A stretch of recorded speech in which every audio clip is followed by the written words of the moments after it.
Mark. He's Brian, Mark 2.0, and we welcome Nordic Daughter, Melissa and Jason. Welcome to the podcast. This is such a treat. Thanks for having us. Thanks for having us. Yes. Very cool. Now, start out by telling us the backstory of how Nordic Daughter came about. Oh, do you want to start? Sure. So, I guess it's a long story.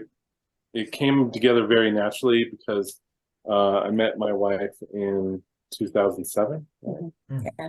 and we got married in 2009. And I've been playing guitar my whole life. Thank you. I've been playing guitar my whole life since I was a kid, and I've been in and out of bands, a lot of rock and hard rock bands. And Melissa I always, I knew that she could sing a little bit from early on in our relationship. First time I heard her sing was her singing her daughter a lullaby, and it made the hair on the back of my neck stand up. And I was like, what was that? Oh my God. And it took a few years for us to get comfortable with writing together. And I think I had to build up her confidence a little bit because she had never really done that. And I think it wasn't until around 2016 that we actually had enough songs that were like, okay, let's go in the studio and record these. And we started putting together a band that year, actually. So, yeah. So you're a duo. Really organic process. You know? Well, that's cool. The husband-wife team thing to me Right. is really the coolest thing so far about this thing, and it seems to be working really well. And it is so cool when you see two people, people get married, but when they share life on this level, it's just seems like the bond is greater. Nothing against anybody else, I mean, but they own a business, or they're just passionate about some kind of charity, anything like that they truly have outside of day-to-day life and regular just being, hi honey, I'm home, and all that stuff, so it's truly inspiring what you guys have done. And by the look of your website, you've been working really hard on it, unless you're really just super good at it and supernatural at all of this. I was marveling at the cinematography of the whole thing, and I'm like, Mark, these guys are really super talented, and they have this theme, and they're really onto something really cool. So, Melissa, how old were you when you guys actually met? 27.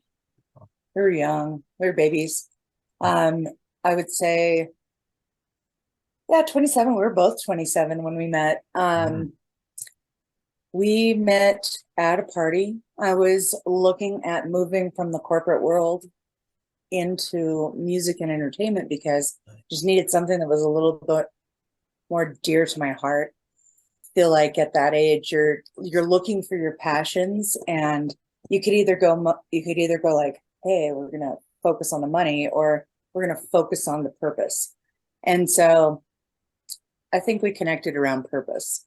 Really, I had a teenage son and I had a young daughter, and we met, and he kind of fit into our lives really magically. And music really helped me heal from a lot of my past traumas. And I feel that we both had a desire to work toward making music that really could impact people on a level that you don't see a lot of in, I think, pop music. That's awesome. But we definitely connected around purpose. So you both have music backgrounds too. It meant a lot to you since you were young, both of you. Oh yeah, I think I started playing piano when I was 7. Wow. What kind of things did you do up until that point that you were 27? I did a lot of sales because I was a single mom, so I had to make the money. Raising my kids. Yep. Yeah. I think it happens. I mean, when you're a passionate person, life will take you on a ride. And so you can't always plan what happens to you. You can just make the best out of what happens to you. And raising kids was a big passion of mine for a while. And then I knew that when they got into school, I was going to be able to pursue the things that really drove me. So music is that. Day-to-day life is so hard. I know, especially I was in and out of bands like your husband, and there's just so many pitfalls. God bless anybody who makes it even, halfway, I agree. It's hard, it's definitely the hardest thing that I've ever done. And it's interesting because I've joined bands and we're like, we're going to be like this and we're going to do that, or, and you have this big vision. And then, here we have this Nordic Daughter project that we didn't have a vision for. It almost happened to us. You know what I mean? It's like we didn't set out to like, okay, this is good, what it's going to be, but we just kept on working at it, and it just keeps growing and growing, and it's been a really cool process to see this turn into what it's turned into, so. Well, when something like that happens, you just have to go with it. I mean, it's almost like magically happening around you. I mean, so sorry, Mark, I don't want to cut you off. No, I was just going to say, when did this all start? When did Nordic Daughter start? Give us the root. Yeah, when and what is Nordic Daughter? I mean, why Nordic Daughter? Why? Well, let me go back a little bit, because when we first met at that party, I was playing at the Gothic Theater in Denver, and I think it was an EP release for my band at the time, and I gave her a couple tickets because we connected at this party, and I just thought she was super cool. But I honestly didn't think I would ever see her again, and then she didn't come to the show, and I was like, oh, well, so much for that. But she actually, through my band, connected with me through the MySpace days back in the day, Oh, MySpace, I miss it. I know. And so we started chatting and talking it up, and her name on MySpace was Nordic Daughter. Wow. Because no kidding. she's the Nordic Daughter. She, her maiden name is Siversen, so her family, comes from Scandinavian culture, and it's something that she was really proud of. And so that's like the origins of it. And I mean, she's always been the Nordic Daughter to me, you know what I mean? So that's how I kind of met her. And then as we started making music together, I always wanted to showcase her vocals, because I feel like that's the best part of our music is her beautiful voice. She is the Nordic Daughter, and killer. She has the voice of an angel, and so I actually put down the electric guitar because I was like, I can't cover up this beautiful voice. And so I went over and picked up my acoustic guitar, which I've always played acoustic guitar, but my ambition was always in hard rock and things like that, But I was like, it'll be so easy for me to just play over you if I play that electric. So whenever we started playing with the acoustic, it complemented her voice perfectly, And so that's how we started developing our sound, is just doing that. So Kate, you still have a nice heavy sound, though, heavy and melodic. Yeah, you can tell. You can tell. Cool. I like to, it's minor. It's heavier. It's tuned down sometimes, But sorry, Melissa, you were saying? Oh, and I was going to say, and to your point, 2016 is when we did our debut, but we debuted as just the duet. Yeah. And it wasn't until 2017 that we put together. We got a drummer and we got a violin player, but we didn't have a bass player for like another year after that. And we picked up this young girl named Mia Asano, and she was the violin player on our first 2 albums. If you guys have not checked her stuff out, she's pretty incredible. Beyond incredible. Like, she's a virtuoso, and she's quite popular on TikTok and Instagram and all that. She does a lot of little short snippets where she plays violin over like all kinds of different styles of music. She gets requests and stuff, and she has like this fretted violin. It's a Mark Wood. Yeah. It's a Flying B violin. Yeah. I'm looking at it right now. It is crazy. I'm kind of a fiddle nut because and that No wonder she's so popular. Yeah, yeah. No, Yeah. she really blew up in the last year. You know, like she had some videos that went viral, and she's just been working. Well, she's smart because that's the trend. You got to do these shorts, exactly. or else you're not going to survive. Right on it. You know, Yeah. she's riding that wave, and you know, we hadn't seen her in a while because she was in the band before she went to college, and she went off to Berkeley, and we hadn't seen her in a couple of years, but she actually came and visited us in December, and it was really nice to catch up with her and see how much she's grown, and seeing her career blossom and take off is absolutely incredible. We love seeing, you know, how far she's come. So, but I cannot wait. We've been blessed, you know. We've you know, she recommended Michael Young, and he came and played with us for a while until he went to college, and then we had Hayden Davis, another really good, more of a jazzy type of violin player. He does some EDM stuff now, and with violin over it. Our current violin player, her name is Sarah Yilka, and she's a teacher. She teaches violin. She runs an adult like string camp, Denver adult string camp, and so she's also incredible, and so we've been very blessed with the talent on violin. But the mark was kind of set with Mia in the beginning because she was so good, all the way like up here. Yeah. Anybody else who plays our music, they've got to be pretty damn good, you know. So wow, yeah. That is so cool. Excuse me, but what does Nordic exactly refer to? I mean, I'm not very knowledgeable. So a lot of the Scandinavian countries, it refers to Iceland, Norway, Sweden, Finland. I would say Danish. So Denmark, and I think Estonia has applied to be included in that group of countries. I think I've heard that. Thank you. You're right. Yeah. Yeah. Thank you. Well, so how did you come up with the whole costume thing? Because it's amazing looking in the face really painting, is. and oh my gosh, Smart. I'm like, wow, these guys are next level.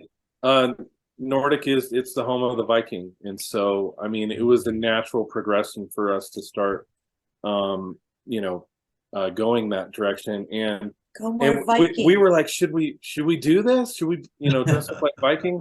And Mia Asana was like, yes, this is so cool. And she kind of pushed us over the edge on it, and we just haven't looked back, you know, like it was like, okay, let's fully embrace this and take this on, you know. And it's People super love it. Movies and shows are made about it now all the time. Great point. And it's like, I think we should just start wearing Viking hats around as a trend. What? They wear cowboy hats all the time. Well, and now when we play gigs, you know, we put on the war paint, and you know, it's like we're going into battle. You know, we're gonna win the crowd, man. I love it. You know, like it's on. That's a good analogy. It's going to be interesting to see what happens if you really get well funded and how far you'll push this show. You know, I'm sure your stage show is out of control. Because you do a really good job on your videos. I was like, this is very well shot, and like, who's doing all that and making the decision on all that, on how to shoot everything and do that? Well, it's a collaboration. We usually will like plot out the scenes that we want to capture, and then we leave it to the videographer because they obviously have eyes for that and the angles that they need to be approaching from. We give feedback, you know, like, hey, let's get this shot, or what do you think about that? And you know, I think the key with that is you get enough, more than enough, and then there's a lot of stuff that we did that doesn't even go into it, but at least you got it. So whenever they're editing down, they're like, oh, this piece would go good here, and you know, and it's easy for them to edit, and they have more than enough instead of, oh man, I wish I had something here, you know. And so it's a lot of repetition too, you know, kind of doing it over and over. I want to give a shout out to videographers while we're on this topic. Sure, please do. Van Verhoeven of Enormous Productions did our last video, which was off the first album, Forgotten. And then Noe De Leon did Blind Us. And so 2 different video producers, 2 different songs. And then we had I edited down like our first homemade video. Mhm. Oh, Which tried. was Shining Like the Sun. Shining Like the Sun. Yeah, hug your editor, everybody. It's hard. It is It's hard. hard. It's Oh, the yeah. hardest It's maddening. video, especially to be on time. You have to like cut so many different frames into it, Oh yeah. make it perfect. Make sure it all lines up, and I Mhm. I appreciate you guys and what you guys do on video editing. They're awesome. Thank you. Sure. Wow. Yeah, those editors, man, you got to really give them props as much as you can because they're really making you look good. Kudos to them. They're doing a heck of a great job. So you have live shows too. How many people are really involved in your average live show? Like a good one, well, not a party. What is the biggest? So a band wise or like the whole crew? Why don't you tell me what kind of shows you do and kind of it's interesting because we kind of can cater to the budget of wherever we're playing, and sometimes if it's a smaller budget, it might just be me and her, or maybe me, her, and the violin player. But like our bigger shows, we've had all the way up to seven people, where we had a full drummer, bass player, a percussionist, a keyboard player, the violin player, guitar, and vocals. So, and that's really fun, when we get to do the full production, Those are the best. But that's only happens maybe a couple times a year, so Oh, but the synergy that you feel on stage with seven people it's awesome. that are all like flowing imagine. together at the same time, magic. Yeah, it's cool. And I think it's going to blow up more because we were just telling somebody that this whole lockdown thing is making people crave the live show so much. yeah. I mean, I hope the online realm's being good to you. Has it been? I'd say yes, though I am definitely a proponent of live performance. I tend to be able to connect with people a little bit more. We're probably better live than we are virtually. I mean, we're Gen X, so like we're not. You're dating us, baby. We're not as into the online presence as a lot of young people are. Where it really focuses on that. Yeah. We post content, but we're not going to be talking to our phone all day. So That's awesome. I teach math and music, and so a lot of my day is full of putting my heart and soul out there already, and Sure. I do my best to get online after I'm done with that, but I have drained myself by the end of the day, and I can't always do it. Yeah, I admire that so much.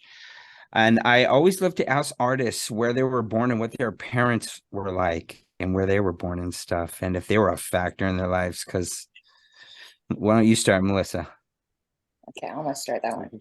I'm from Alaska. I was born in Alaska. Nice. I admire that so much. I love Alaska. It's beautiful. I took Jason up there finally for the first time a couple of summers ago, and we got to fish on the Kenai, and it was beautiful. I think that he appreciates it. But I'm from Alaska. My family is very diverse in a lot of their belief systems. We've got basically liberal hunters in our family. So we're kind of a hodgepodge of I think what America really is, Sure. So I come from hunter cowboys, the same kind of guys. Exactly. Yeah. But you're like, hey, freedom, everybody deserves love, attention, and don't be uncomfortable with people. Yeah. Don't hate. Exactly. Don't hate. Well said. Nothing to argue with there. Yeah. So I was raised by a pretty fabulous set of parents, I would say. They gave us all of the possible opportunities that they could. They were very blue collar, hardworking, until probably the 90s when, they get their big break and they start making some money. And they raised us with, I'd say, high moral standards. My father was a deacon of our church growing up. And so I was raised in the church, and probably started questioning that at about 16 years old, and doing my own research and taking a look at some different religions and belief systems. And I think that molded me into kind of what I believe now. I'm very scientific, nature oriented, tend to love people, believe the best in people, that there is good in everybody, and there is also extreme darkness in everybody. And some people are just really good at fooling us. So I wholeheartedly agree. That is great. Wow. So that's my family, my history. Alaska, we moved down, and I was raised on like the Southern Ute Indian Reservation until I was for about 5 years, 5 to 10. Why did your parents choose Alaska? So my mother lived there. She actually graduated from high school at Robert Service High School in Anchorage. And my grandfather was an electrician on my dad's side. And so one grandpa was a fireman for the Anchorage Fire Department. Other one was an electrician who worked on and off the pipelines for a lot of years and raised a ridiculous amount of kids between Tacoma, Washington, Anchorage, and Tucson. They would migrate back and forth. So you know what I just recalled about being a kid and hearing about Alaska, that you could make a lot of money just living there. That they were throwing money at people because it was so tough and they wanted to expand, and it was just no picnic there. But if you were tough enough, boy, they'd make it worth your while. Was that kind of true? I think that's what kept people around. There were a lot of subsidies, like the 40 one of the Homestead Acts, I can't remember which one, was still very relevant because it was the last frontier and there's a lot of land that's still available.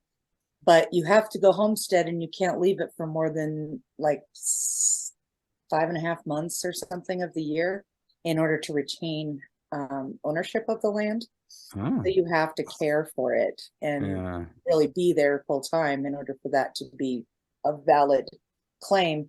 But also, I think back in the day, they used to send out checks for $1,500 to $2,000, and I'd say in the 80s, that was a good amount of money.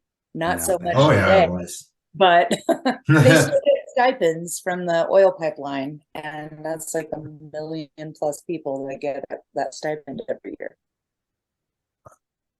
Wow, that's really cool. That's really cool. So amazing. Yeah. So hang on a sec. Their camera froze a little bit. Yeah. Hang on, guys. You're just freezing a little bit. We'll edit this out. No problem. No worries.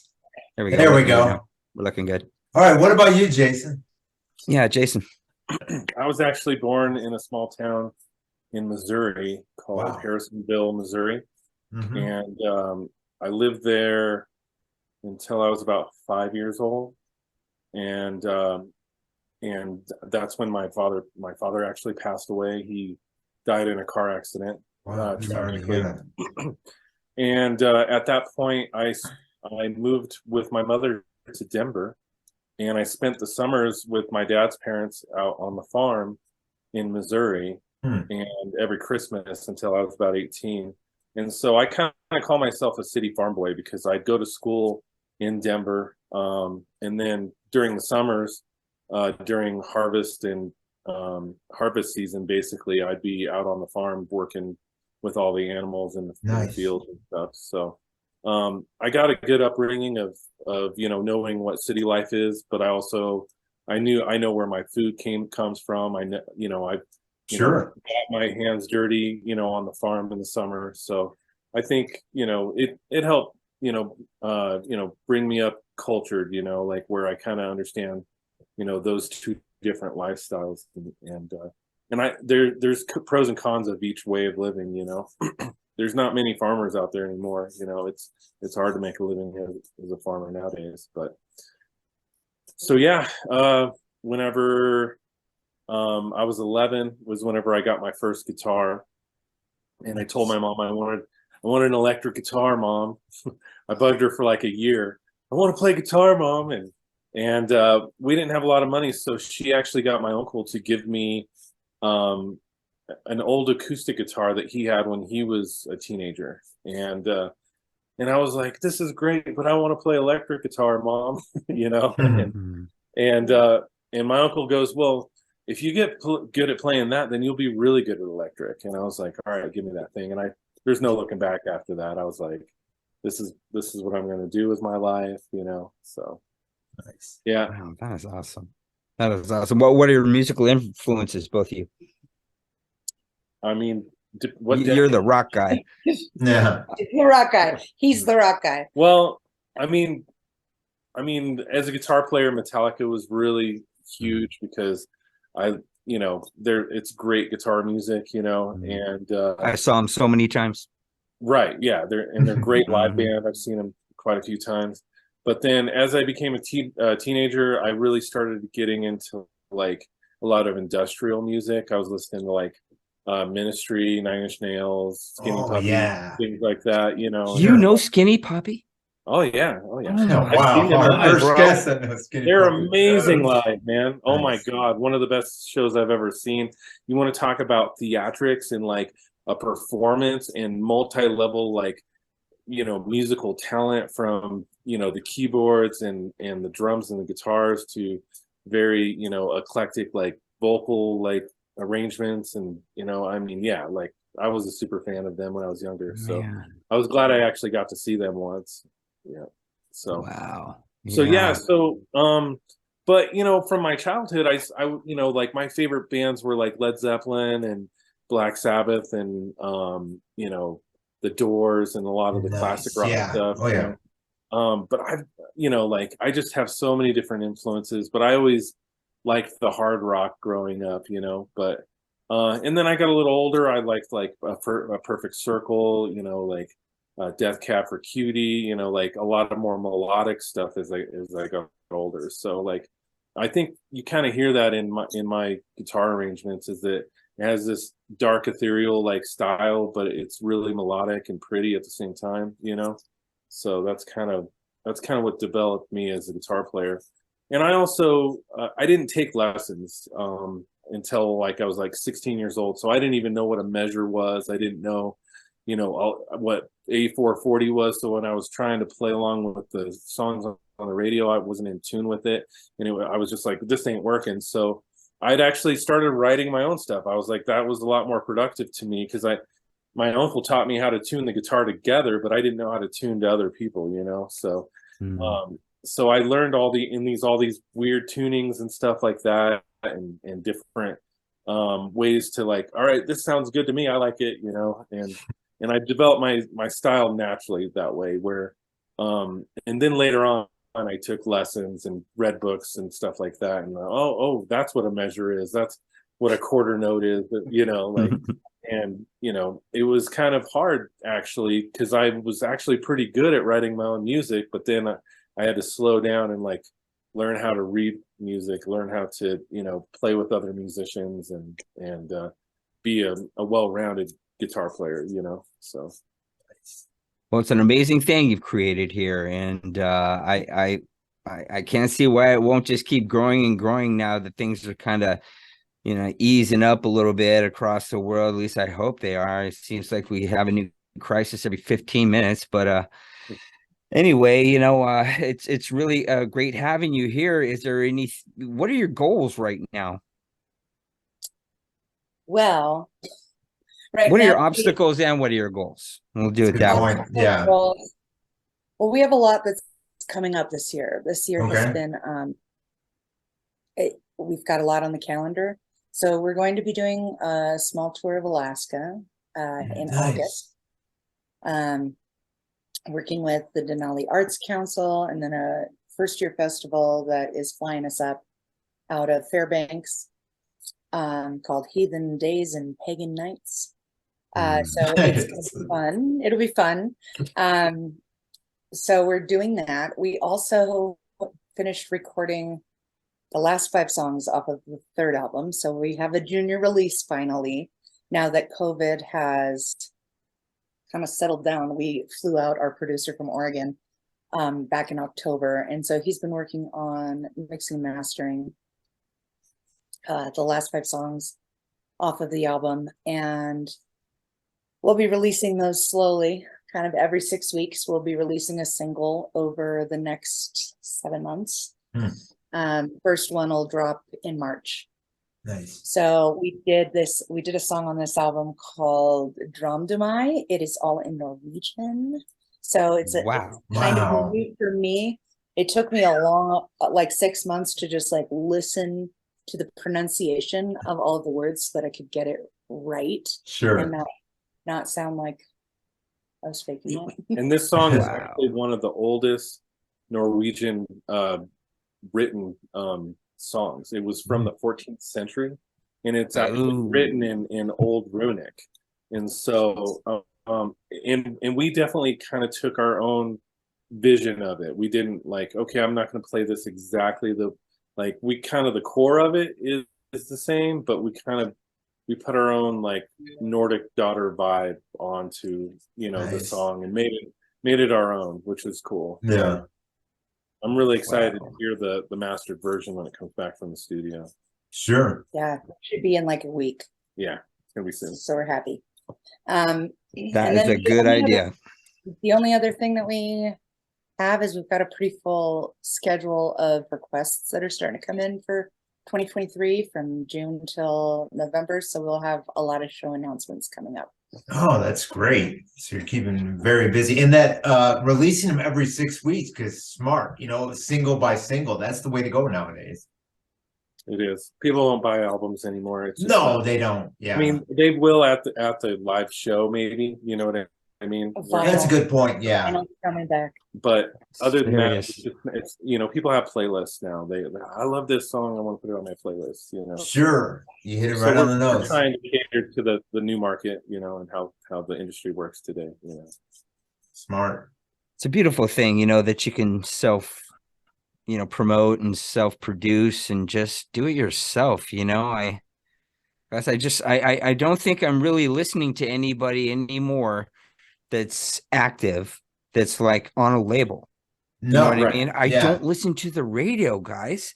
I'm looking for entirely new stuff. And, this is exactly the kind of stuff that I get stuck on, is people who are making a big production out of something and they're doing what no one else is doing. And gosh, you guys really have found your niche here, and you look great, you sound great, your website is great, and I think it's only a matter of time before you guys are just like really, what would you do if you suddenly blew up to the point where you just had like enough money to do whatever you wanted? What would be the first things you would implement right away? Well, as a band, or as like a dream and a vision of what we want to do? Yeah, we definitely give me a little of those. Tour the world. We want to go to Australia. We want to go to Japan. We have a lot of bucket lists, so being able, because it's really expensive to get out to those places, and so getting the monetary, backing to actually make those kind of tours.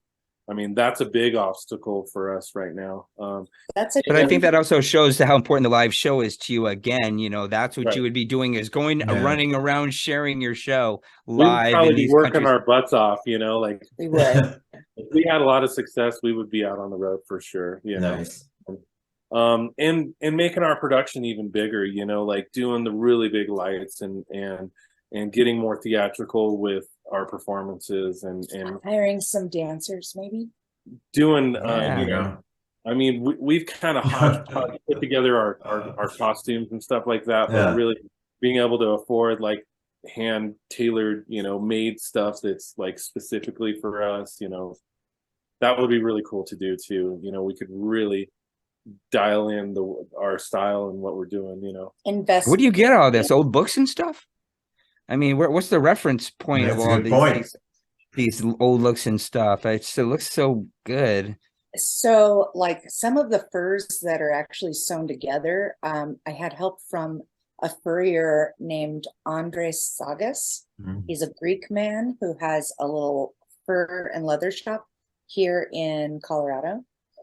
And he helped us. I bought like 20 or 30 furs from China, and they came in and we sat down and we're like, okay, this is what I need here. This is what I need here. I need something for me. I need something for me. I need a fur kilt, which is probably what I wear the most around my shoulders now, and not really as a kilt.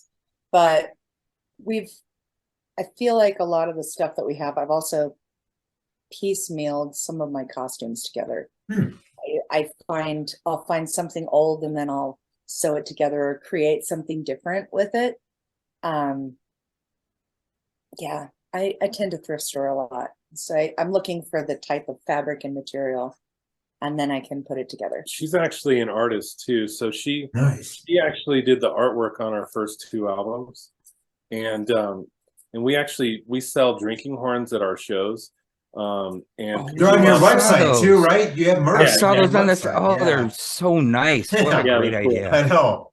And she actually custom paints those too. Nice. And we sell them for a little bit more because they're custom done. And you know, she did like a remake of the Starry Night, you know, Van Gogh. And I was so impressed with, you know, it's hard to do that on a flat canvas. She wrapped that thing around and it all tied together, and I was like, I don't know how you do that, but she's actually really talented. So this whole thing smacks of art. I mean, you guys are amazing. Thank you. You really are. Yeah. Thank you very much. I really appreciate the compliment. No, I'm very, very impressed. And it seems like neither of you have any free time. You're always working, doing something. We you know, are very busy. Right. Not that there's anything wrong with whatever. That. Yeah. I feel like yeah, I have a passion for like spreading the type of music and messages that we do. I mean, I teach math and music, but I teach math and music in one of our youth facilities here in Colorado. So I'm dealing with students that really can benefit from working with music, because as most people have come to realize, music really is the key to solving and healing a lot of the traumas, the emotional traumas, psychological traumas. Being able to process a lot of the pain and the feelings that you have happens through music. And we in Colorado have really started to focus on a more trauma responsive model of treatment for youth offenders. And it just really resonates with what we're doing with the band. I don't think I could stop working, even if we had the funding and we were touring pretty regularly. I would probably choose to tour around the summer months and still try to support and help kids that are spoken like a true teacher. You know, really, teachers are special people. It doesn't get you rich, you know, it doesn't make you famous. It's hard, you know, and you know, my mom was a teacher and it was just hard, you know, and she just kept going and going and going, just like you. You're obviously loving, caring people. We care about people in the world. And I think in the end, this is really what's going to launch you into the stratosphere. And I hope you come back once these songs start coming out and you promote with us. Having said that, what can you tell our viewers too, so they can find you like right now, right away? You can find us on everything if you just go to our website at NordicDaughter.com. Yes, we'll put that in the show notes. Yeah, that's the easiest place. Like right along the bottom, you can link to all of our social media. If you go /music at the end of that, we've got links to every single streaming platform on there, so you can just choose one and it'll take you to our pages on those. Nice. Everybody get over there. I just left there. It's so much fun. Amazingly well done. Everybody, Nordic Daughter. NordicDaughter.com. Thank you so much. Thank you. Yeah.